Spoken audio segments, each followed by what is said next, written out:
You have been holding an image in your mind. Perhaps you are aware of it, perhaps not, but it is there, quietly shaping the patterns of your life, drawing to you the circumstances that match its nature. The question is not whether you are visualizing. You are always visualizing. The question is, what are you seeing? Most people look at their present conditions and accept them as the final word. They see limitation and call it reality. They feel lack and believe it must remain. And so the subconscious mind, which knows only to create from the images you impress upon it, faithfully reproduces more of the same. But there is a law, ancient, reliable, and available to you now. It is this: the image you hold in your mind with feeling and faith becomes the blueprint your subconscious follows. Not the image of what is, but the image of what you accept as true. When you see your desire as already done, when you feel it as present and real, you set into motion the creative power within you. This is not fantasy. This is spiritual law. For years, you may have been taught to see only with your physical eyes, to accept only what is tangible, measurable, present in form. And this habit has become a chain. You look at your bank account and see lack.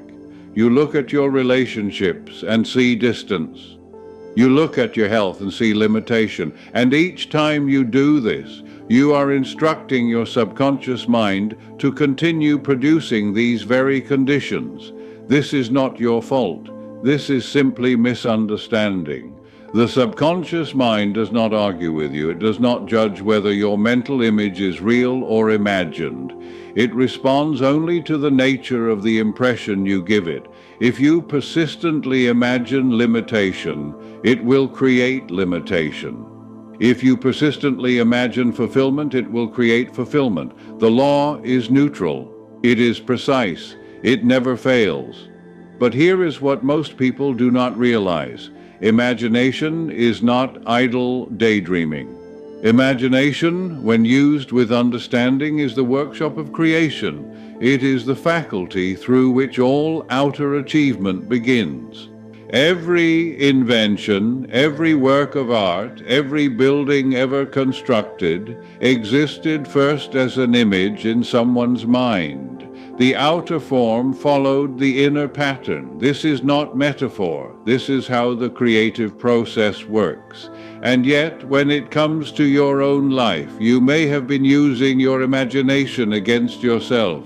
You picture failure. You rehearse worry. You see yourself struggling, doubting, falling short. And your faithful subconscious accepts these images and makes them manifest. Have you noticed how your fears often come true? This is not because the universe is punishing you. It is because fear is vivid imagination directed toward what you do not want. And the subconscious does not distinguish between a desire and a fear. It only recognizes intensity of feeling. What you feel deeply, you create reliably. So the issue is never that you lack the power to create. The issue is that you have been creating unconsciously, by default, through habitual patterns of negative imagery. But now, understanding begins to bring freedom. When you realize that your subconscious mind responds to the pictures you hold before it, you realize that you can deliberately choose those pictures. You can stop rehearsing failure and begin rehearsing success. You can stop seeing yourself as limited and begin seeing yourself as whole. This requires discipline, not the discipline of force, but the discipline of attention. Where is your attention resting throughout the day? What scenes are you playing in the theater of your mind? Most people give more attention to what they fear than to what they desire. They spend hours imagining worst-case scenarios and then wonder why peace eludes them. And here is where understanding becomes power. You do not need to see how your desire will come to pass. You do not need to arrange the circumstances or manipulate the outer world. Your task is far simpler and far more profound.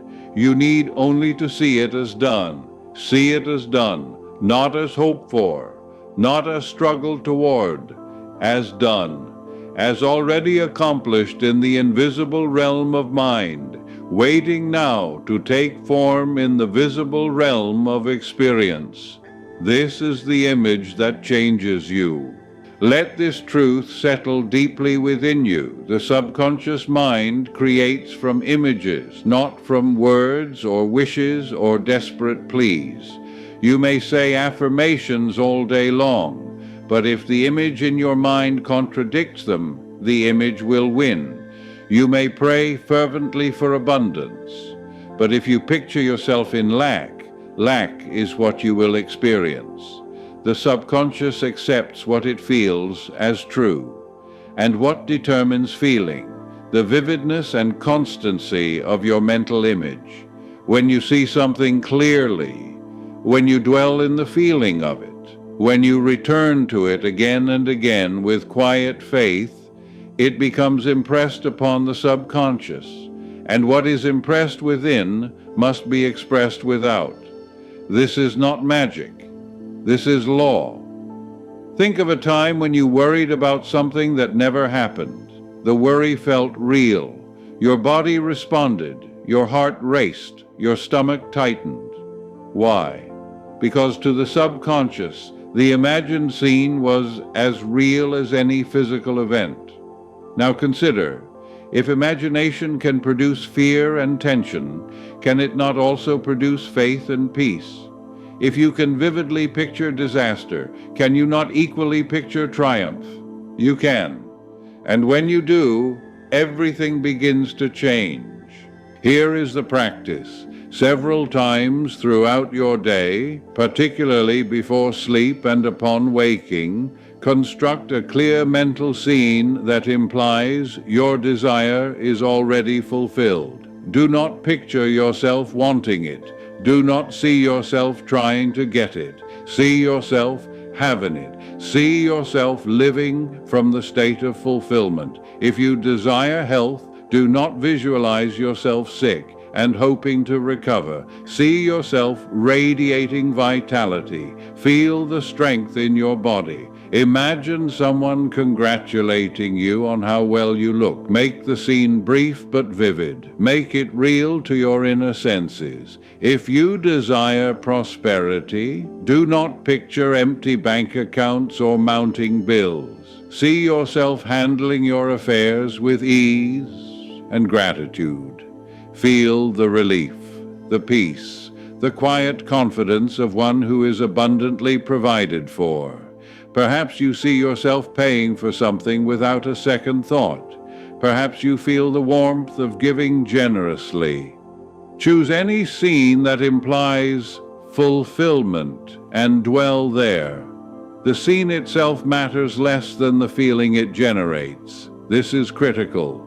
You are not trying to force the universe to comply with your visualization.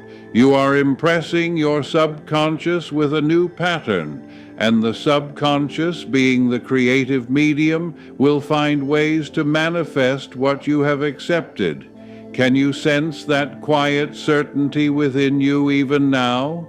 The moment you see your desire as done, not with strain or desperation, but with calm assurance, you have planted the seed. The subconscious will tend that seed without your conscious interference. Your work is simply to maintain the image and the feeling. Now, this requires you to withdraw attention from current circumstances whenever they contradict your vision. This is not denial. This is redirection. When you look at your present condition and feel discouraged, gently turn your attention inward and return to your image. See it again. Feel it again. Rest in the feeling of the wish fulfilled. You are not fighting against what is.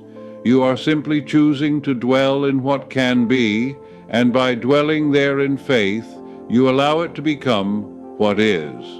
There will be moments when doubt arises. This is natural. The outer world still appears unchanged, and the logical mind protests. But here is what you must understand. The subconscious is already at work the moment you impress it with a new image. Results may not appear instantly, but the process has begun. Faith is not belief without evidence. Faith is loyalty to the image you have chosen, even before the evidence appears. Faith is continuing to see yourself as healed while symptoms remain. Faith is continuing to see yourself as prosperous while bills arrive. Faith is inner vision held steady despite outer contradiction, and what you accept inwardly, you experience outwardly. This is how great changes occur, not through struggle or force, but through a quiet shift in mental imagery. You stop seeing yourself as the person who lacks, and you begin seeing yourself as the person who has. You stop feeling from the old state, and you begin feeling from the new.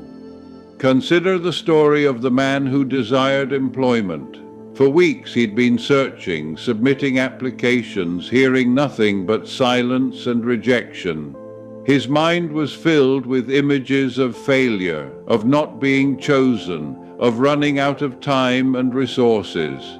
Then he learned this principle. He began each night before sleep to imagine a friend congratulating him on his new position. He made the scene simple, just a handshake, a smile, the words, "I'm so glad it worked out for you." He felt the relief. He felt the gratitude. He returned to this scene again and again, not with effort, but with peaceful repetition. Within days, an unexpected opportunity presented itself, not through any of his previous applications, but through a conversation he hadn't planned. The outer circumstances arranged themselves to match the inner conviction he had cultivated. This is how the law works, not by controlling details, but by aligning consciousness with desire and allowing form to follow. You are beginning to see how this law never fails. Do not concern yourself with the how. The how is not your responsibility. The subconscious knows pathways your conscious mind cannot conceive. Your responsibility is to hold the image, to feel the fulfillment, to remain faithful to the vision.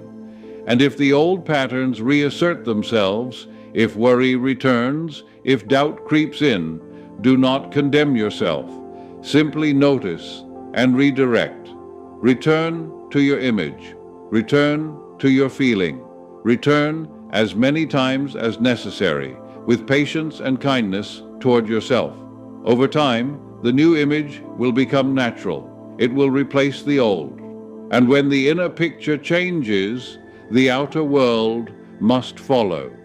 The subconscious is the servant of your belief. Believe through imagery. Believe through feeling. Believe not by hoping, but by accepting. And watch how the creative power within you brings forth what you have inwardly claimed. So now you understand. You have within you a power that responds to images, to feelings, to the pictures you hold in the quiet of your own mind. This power does not ask for perfection. It does not require that you understand every mystery of the universe. It requires only that you choose your image and remain faithful to it. See it as done. Not someday, not if circumstances change. Done now, in consciousness, complete in the realm of mind, where all creation begins. And as you do this, you will notice a shift, not necessarily in outer conditions at first, but in yourself. You will feel lighter, more peaceful. The strain of struggle will ease because you are no longer resisting, you are allowing. You are no longer trying to make things happen. You are letting them unfold from the pattern you have accepted within. This is grace. This is how divine law operates through you. Not by force, but by faith. Not by striving, but by seeing. Hold your image gently. Feel it gratefully. Return to it faithfully. And trust the infinite intelligence within you to make it manifest in ways that are good for you and for all. Faith is imagination directed toward good. You have the power. You have the law. You have, within you, the image that changes everything. Now rest in it, believe it, and let it be done.